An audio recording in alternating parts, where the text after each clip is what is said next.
All right, guys, we're back. I saw a video yesterday that I did want to see again here.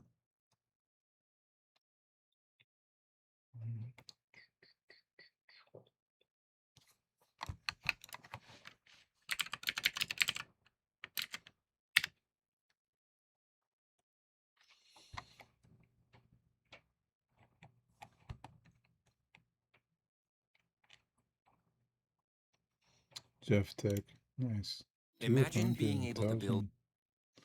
We're gonna give it a little follow, subscribe. anything just by thinking about it. Meet Base 44, a complete AI creation platform made for anyone with an idea and a drive to bring it to life. Describe what you want and watch it take shape. You can plan, customize, and expand in any direction. From tools built for one to platforms ready for many, from passion projects to enterprise-grade systems. Everything is built in and ready to launch. It's a new world of creation where you can go as far as your imagination takes you. Can you imagine I hope that's good enough. You see this document? It's marked confidential. It's sent to every major YouTuber 2 weeks before a new iPhone or Galaxy phone launches. It's called a review. So I had absolutely no idea that companies do that. Reviewer's guide, and it tells the reviewer exactly what features to praise, what camera settings to use, and it tells them which talking points are approved by the marketing team. Here's the little secret that they don't want you. Yeah, so talking points, I mean, that makes sense, but this deep, it was unsettling for me.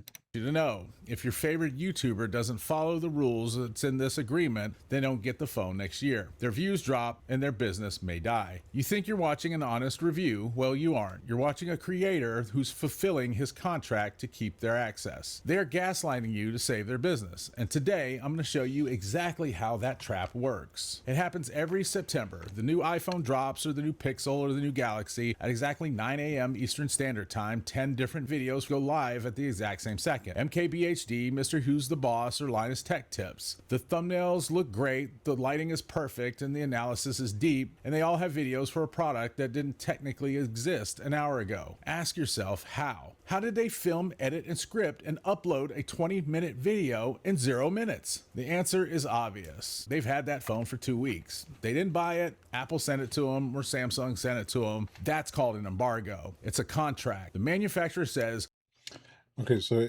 review units or, prototypes or early access units. I mean, that makes sense, right? But this shit about the embargo, that's what's affecting me.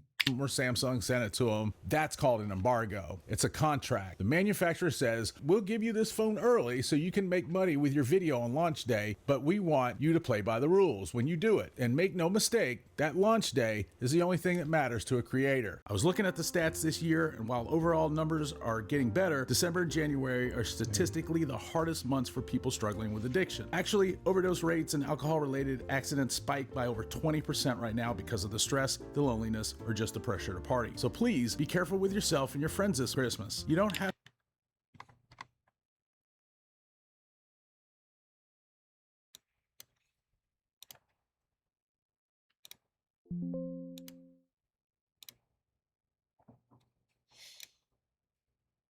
Yeah, if you need help, if there's something, if you need to chat, just come over, man.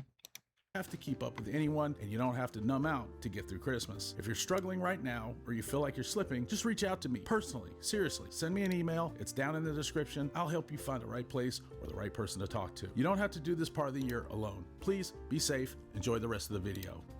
The YouTube algorithm is obsessed with velocity. It's the speed at which a video gets views in the first 24 hours. A review posted on day 1 may get 5 million views. That same review posted 2 weeks later by someone who bought the phone at the store and actually used it for 2 weeks will only get 500 views. The difference in revenue is hundreds of thousands of dollars. So if you want a career on YouTube, you must have the product early. And if you want the product early, you must stay on the manufacturer's good graces list. Let's go back to that document that I showed you at the beginning. That's the reviewer's guide. All right, so yesterday I didn't take time to actually read what he provided here.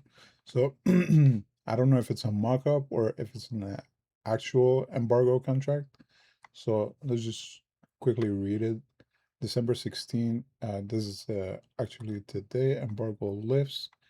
So do not share, distribute. This document contains proprietary messaging, testing guidelines, and hero feature sets for the upcoming release. Violation of this embargo will result in immediate termination of the seeding program and legal action under your signed NDA with reviewer Jeff Tech. Oh, that is so cool. So he actually made an embargo contract with most likely what are the most common things that you would find in one. So in the first section, key messaging pillars. Please focus your coverage on the following hero features. I mean, I hope it's not like hero on 4chan. I don't know if you've ever heard that. I hope not. Nobody wants to be an hero, and let's not do that. So these are approved talking points for the launch window. The neural engine AI do focus on the generative oh man, guys, I'm sorry, I'm a little bit tired. Capabilities and speed. Do not compare voice assistant latency to competitors. Jesus Christ, I have a hard time right now. My English teacher, he used to talk about syllable stress, and I mean, every time I have a hard time with the pronunciation, I think about him. Unfortunately, all right. Key phrase: the smartest device in your pocket. So I would imagine in this context, this is something that's gonna come up a lot in the review video. Nitography. Due to the camera, etc., all the battery. Recommended testing scenarios. So you have guidelines. That's crazy. That's crazy. Thank you so much to Jeff Tech for this video. So this is the part they never want to show you on camera. When a company sends that early review unit, it doesn't just come in a box, it comes with a contract. Sometimes it's 20 pages long. It tells the YouTuber exactly what the company wants them to focus on. This is what they might say. Please highlight the new night mode or focus on the integration. Don't mention the battery size though, especially compared to last year's model. The big YouTubers will tell you that they don't let the companies influence their opinion, and they may not read the contract word for word, but the psychological seed is planted. They know what the company cares about, and they know if they spend 10 minutes trashing that phone's newest feature that they just spent $1 billion developing, well, that company's going to be pretty damn unhappy. Maybe the next year that email for the early access doesn't come. This creates a subtle invisible pressure. It's not that they really lie, they just kind of omit and steer. They steer the conversation towards the safe topics. They focus on one feature that may actually work and gloss over the ones that don't work well. They are an extension of the marketing department, whether they want to admit it to themselves or not. You may want to ask, why don't creators just buy the products themselves? All right, so I've actually thought exactly that. I want to start a tech channel. I want to review tech. I love tech, but that shit is expensive. Electronics are expensive. Unless you do something yourself, it's not good.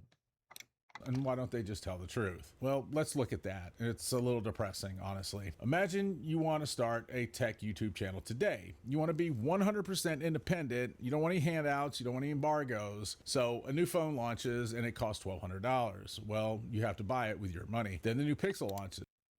That's so cool because he's actually showing Canadian money in the clip, and he's I would imagine in the United States.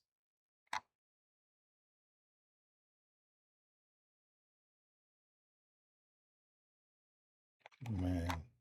And you got to spend $1,000. Then the new MacBook launches, and then there's $2,000 more. Then a new graphics card, and that's $1,500. To cover All just right, the here's major American releases in money. 1 year, you're spending $20,000 to $30,000 of your own money, and you're probably not getting much back. And don't forget, because you are buying them at the store, your videos are coming out 2 weeks to a month late. The hype is gone, the algorithm already moved on, and nobody is searching for an iPhone 17 review 3 to 4 weeks after launch. You have major expenses and almost zero.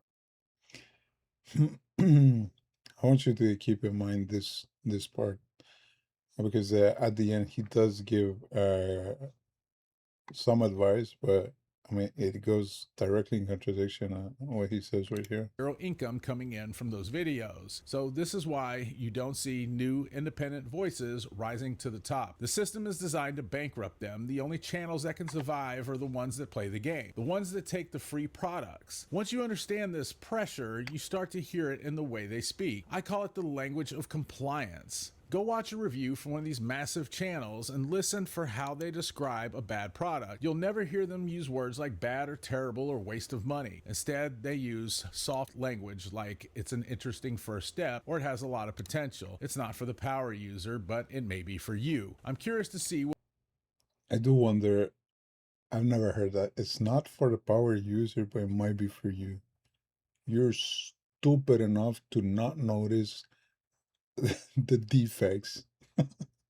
what they do with the next generation. Well, that's corporate language. It allows them to criticize the product without angering the manufacturer. It's a way. It's actually spelled corpo mumbo jumbo. Of saying this sucks while smiling and nodding and hoping they don't get blacklisted. The problem is the viewer doesn't speak that language. It's very misleading, and when you hear it has potential, you think maybe you should buy it. They are prioritizing their relationship with their trillion-dollar corporation sponsors over their relationship with you. They are protecting their access, not your wallet. I don't think Marquise Brownlee or Mr. Who's the Boss are bad people. I think they care about tech, and I do think that for the most part they want to be honest.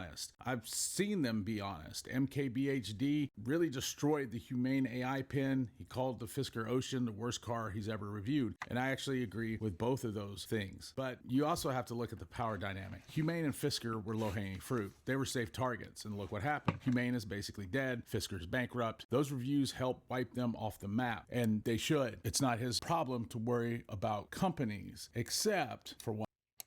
I dislike those glasses so much.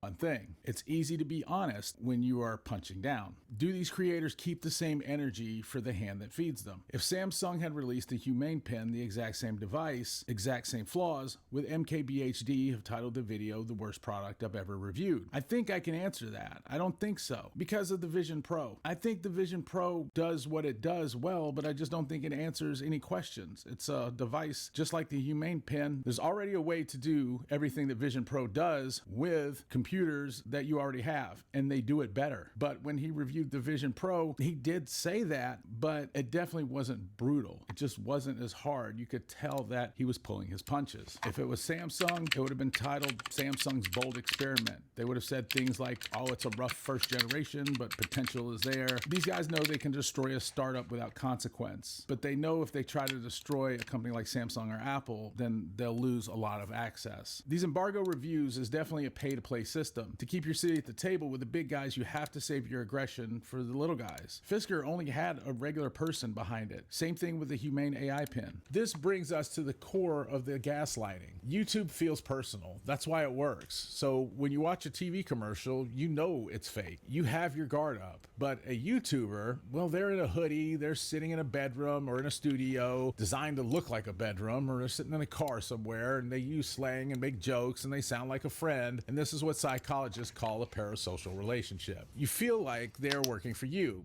You feel like they're your representative in the tech world, but they're not. In the media business, there's an old saying, if you're not paying for the product.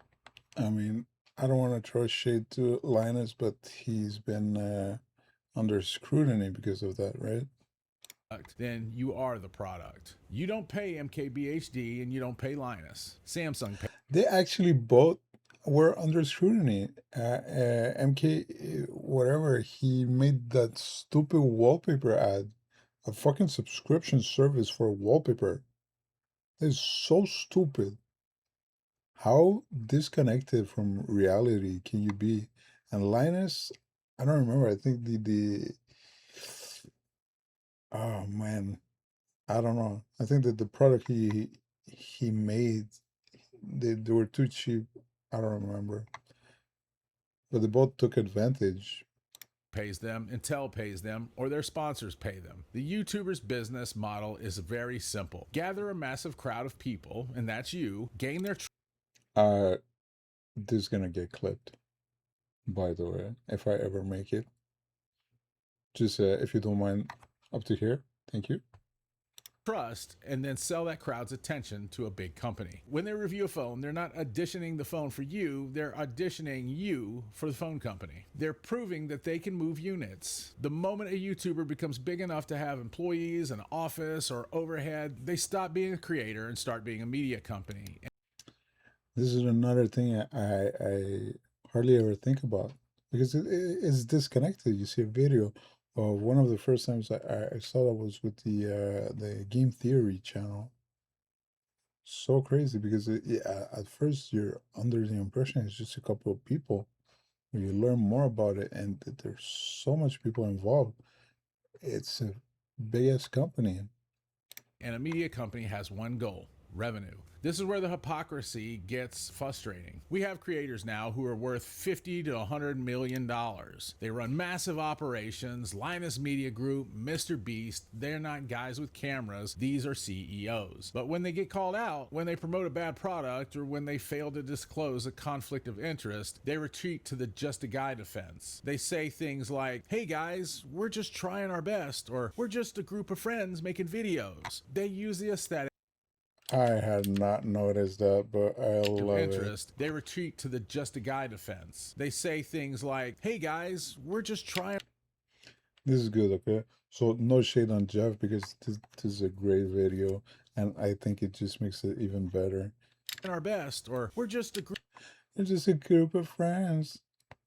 I mean, you know what I mean, right? Group of friends making videos. They use the aesthetic of the amateur to shield themselves from the responsibilities of a professional. They want it both ways. They want the revenue of a corporation, but the forgiveness of a friend. When a corporation sells you a bad product, you can sue them, but when a friend recommends a bad product, you usually forgive them. And they know this, and they weaponize that fake friendship to keep you watching, even when they are selling you out to the biggest corporation. And the saddest part of this system isn't the bad reviews, it's the reviews you don't ever get to see. Think about the creators who refused to play the game. The ones who said, no, I won't sign your NDA, or no, I won't follow your reviewer guide, or no, I'm not going to change my language. Where the hell are they? Well, they're gone, or they're stuck at 5,000 subscribers, working a day job just to pay for the tech that they have to review. The algorithm buried them because they couldn't hit the velocity metrics. The manufacturers ignored them because they were difficult to work with. So we, the audience, are left with a distorted reality. Only voices that are going to reach the top are the voices that the businesses allowed to get there. We aren't getting the best reviewers. Really, we're just getting the most obedient ones. So does this mean you should stop watching YouTube? Well, no, of course not. There's so crazy. So he posted this 4 days ago. He's himself like a lower account. Okay, there's one lower account account. But look at this number, because he hit the velocity. So I was on Louis Rossman's Reddit page. That's where I found the video. You should stop watching YouTube. Well, no, of course not. There's value in entertainment, and there's value in seeing a product in 4K resolution before you buy it. But you have to break the spell. You have to stop viewing these people as your friends. Start viewing them as what they are, salesmen. They're very entertaining, very charismatic salesmen. They are a part of the marketing chain. If you want the truth, you have to change how you consume media. Number one, ignore day one reviews. Treat them as commercials. They are scripted, they are perfect, and they are safe. Number two, wait for the 1 month later videos. Wait for the hype to die down. The truth truth comes out when the algorithm isn't looking. Number 3, find the people who buy their own stuff. They exist. They are smaller, they have worse lighting, and their audio may suck, but their opinions are theirs. The system is designed to sell you to the highest bidder. It's designed to make you feel like you're a part of the community, when in reality, you're just part of the demographic. Don't let them gaslight you. Trust your gut. And remember, if the review comes out the second the product launches, it's not a review at all. It's just an ad. My boy.